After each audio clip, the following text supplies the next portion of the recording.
Aloha and good morning from beautiful Wahiawa, Hawaii. PV here. Welcome to chapel.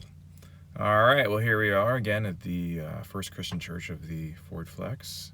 And this may be, please, one of the last times I do chapel from my car. I'm looking forward to, hopefully you've all seen the email and things will be changing here in the very near future. Now, the thing is, I know this is going to sound a little bit weird, maybe not the best way to start off a chapel message, but I think one of the blessings, and those of you who know me, I am into finding the blessings in sort of the rough parts of life. But one of the blessings of the pandemic, I believe, is that it has awoken us to reality and the frailty of life. I mean, America is an amazing place. I've been all over the world, Asia, Europe, the Pacific, Mexico, Canada, been all over the place. And America is a pretty awesome place to live. No joke, okay? But one of the things with America is that we are very, very comfortable. And comfort creates complacency. And we all live with this sort of idea that nothing bad is ever going to happen, and death is something that happens to other people. It doesn't happen to us or people who are close to us. And this pandemic has rudely awakened us from that. And I think that's a good thing, because that's just the reality of life, whether we want to admit it or not. In fact, there's an entire industry dedicated to demonstrating that it doesn't matter how much money you are, bad things will still happen to you. In fact, if you go to the grocery store and you see all the magazines right there, buy all the candy and all that stuff, you can see a lot of rich people, a lot of problems. It's a fact of life. And so, teachers, if you are willing to do this, I would encourage you to maybe pause the video and maybe share with your students. What are some of the challenges you faced over the course of the pandemic? And students, I'm not really going to put you on blast unless you feel really comfortable sharing. I know that sounds ironic given the opener, but if you want to share, go ahead and share. But you decide for yourself what you're willing to share. But again, teachers, I would encourage you, go ahead and pause the video and share. What are some of the challenges? What are some of the struggles that you have endured through the course of this year? Okay, go ahead and pause now. All right, well, welcome back. Like I said, struggles are going to come. That is an unavoidable fact of life. But the question then is, if that is unavoidable, how then do we approach this? Do we take the approach of the old Stoic philosophers who said, memento mori, remember, thou art mortal, and approached life with just sort of a fatalistic, well, things happen, and so you have to steel oneself to be able to cope, okay? Or is there something better that we can do? Well, obviously, you know, if you know me, that there is something better that you can do. And so what we're going to do is we're going to look at a very famous sermon of Jesus over the course of the semester. And instead of starting at the beginning, we're actually going to start at the end. Because if you've done any sort of academic reading, a lot of times in the chapter, the author will be leading to a place and will come to a conclusion at the end of the chapter. And so if you are in a bind and need to read very quickly, you can just kind of skip to the end of the chapter and just read what he or she has concluded and get a general gist of the chapter, and then kind of go back through it and find out the little details. And so that's what we're going to do today. We were actually going to start a series looking at the Sermon on the Mount, but instead of starting at the beginning, we are going to start at the end. I know, seems odd, but trust me on this one. Okay? Well, here's the thing. At the very, very end of the sermon, okay, Jesus says in Matthew chapter 7, verse 24, that is Matthew chapter 7, verse 24, he says, therefore, everyone who hears these words of mine and puts them into practice is like a wise man who built his house on the rock. The rain came down, the streams rose, the winds blew and beat against that house, yet it did not fall, because it had its foundation on the rock. But everyone who hears these words of mine and does not put them into practice is like a foolish man who built his house on sand. The rain came down, the streams rose, and the winds blew and beat against that house, and it fell with a great crash. So when we're looking at that particular passage, okay, what we want to do is we want to look at what are the similarities and what are the differences, and Do those differences, in fact, make a difference? By the way, notice the therefore at the beginning. So like I said, this is the sort of the conclusion of his sermon, so we're going to go back later on and see what the therefore is there for. Okay, but we're going to look at the similarities and the differences and try to examine or ask the question, do the differences make a difference? And spoiler alert, yes, they do. Okay, so first off, we have two people, okay? And they both, okay, build a house, okay? Similarities. One builds house on rock, one builds house on sand. Difference. Let's pay attention to that. Okay. Let's see. The rain came down, streams rose, the winds blew and beat against that house, the one on the rock. Okay. And if we look further down, the rain came down, the streams rose, the winds blew and beat against that house. So the storm came and attacked both houses. And if you need a good example of what a storm can do, you should probably check the news and see what I believe it's Hurricane Ida is doing right now. Louisiana, we need to be praying for our fellow people. Really, I was going to say Christians, Americans, but just people, just fellow people out there in Louisiana, dealing with the aftermath of the hurricane out there. Okay, and then again, I'm not sure it's Ida. I should have maybe done some research before I did this, but a lot of news coming into the brain, and sometimes it doesn't sort itself out. But I know that in Louisiana they're going through some stuff, so be praying for them.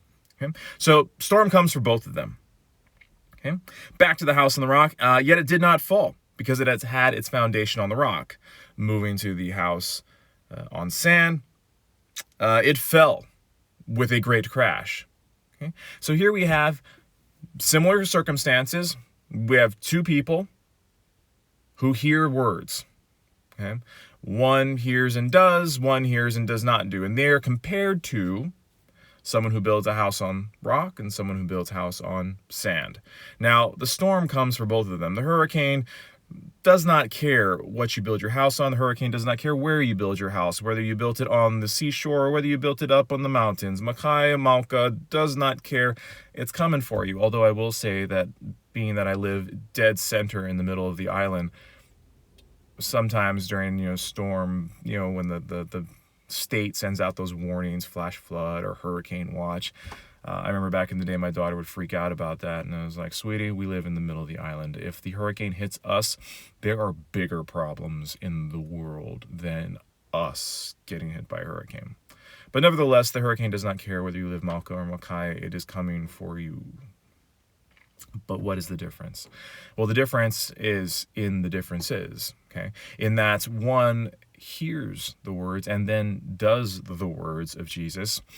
And because of that, they're compared to a house built on rock that stands the storm. The other person hears the words, but does not do them. And they're compared to like someone who built a house on sand so that when the storm comes, their house is blown away. Think about any time you've ever been to the beach. This past weekend, I went to the beach with my daughter because it was her birthday. If you can't tell from my complexion and lack of melanin, I am not much of a beach person. I have two shades, red and this, and it's just not something that I enjoy, but I do it occasionally, mostly because I love my daughter. And I remember standing on the shore, maybe you've done this before, and you're standing on the shore, the part where the water comes up. And as the water comes up, the sand kind of comes up and you kind of sink into the sand, and then the water comes back, and then the water comes up and you kind of sink into the sand some more, and the water goes back and you sink into the sand some more. Not a very firm foundation, okay? Eventually, it's just not going to go well for you, okay? But think about maybe you've been on the beach and you've stood on the rocks, right? And so the waves come, you don't sink, and the waves go away. So it's a lot like that. And what Jesus is kind of saying is that life is going to come at you. And you've got a choice. Okay? You can hear and do, or you can hear and not do. But life is going to come at you, and what life is going to do is it's going to reveal, okay, what you actually did. Your lack of doing will not remain hidden for long. Okay? The storms of life will hit us all, and those who have built their houses well, you'll know who they are. They'll stand firm. And those who did not build their houses well, you know who they are, because they won't stand very well at all.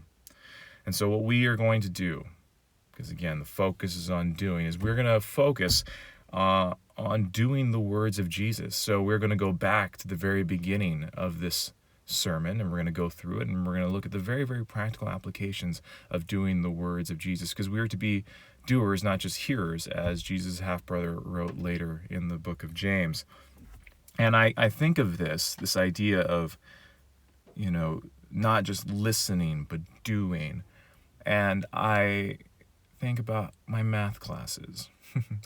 Those of you who've had me as a math teacher, those of you who have me currently as a math teacher, and those of you who will have me in the future, Lord willing, so long as nothing terrible happens to me or I don't get fired, we'll find out one thing about me.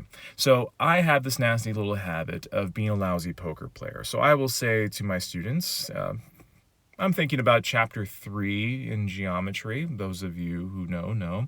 And we'll be working on proofs. And I'll say, man, I really like this proof. I like these proofs. I really like these proofs. And I'm trying to give a hint to my students that, hey, you probably want to make sure that you know how to do them. And so not only will I say that I really, really like these proofs, I will teach the students how to do the proofs step by step. And I will ask, does anyone have any questions? And no one has any questions. Or if they do have questions, I answer them and we move on. And I say again, I really like these proofs. And you know what happens? On the test, those proofs show up again. And then I find out who heard me and did what I said to do, or actually did what I implied to do, right? I didn't tell them, but you get the gist. Okay? Those who heard my words and acted upon those words know how to do the proof. They get the question correct, easy day. Those who only heard my words in the moment but then did nothing with my words, well, they struggle. Sometimes they still land okay. Other times they don't. And that's what Jesus is kind of saying here. Don't just listen. Don't just hear what I have to say. Do it. And when you do it, you will find that it will enable you to withstand all of the storms that life is going to throw at you. Because life is going to come at you, and it's going to come at you fast. So are you going to stand, or are you going to fall? On that note, we're going to wrap up chapel. Don't know how it's going to work next week. We'll figure that out, but I hope to see you all in person if possible, and if not, you can always, we'll communicate somehow, we'll figure it out. We will still stay together as a community, going through this thing together, encouraging one another, building one another up, praying for one another. So with that said, have an amazing Friday, Aloha Friday, and a great 3-day weekend, and we'll see you all back here next week. Aloha.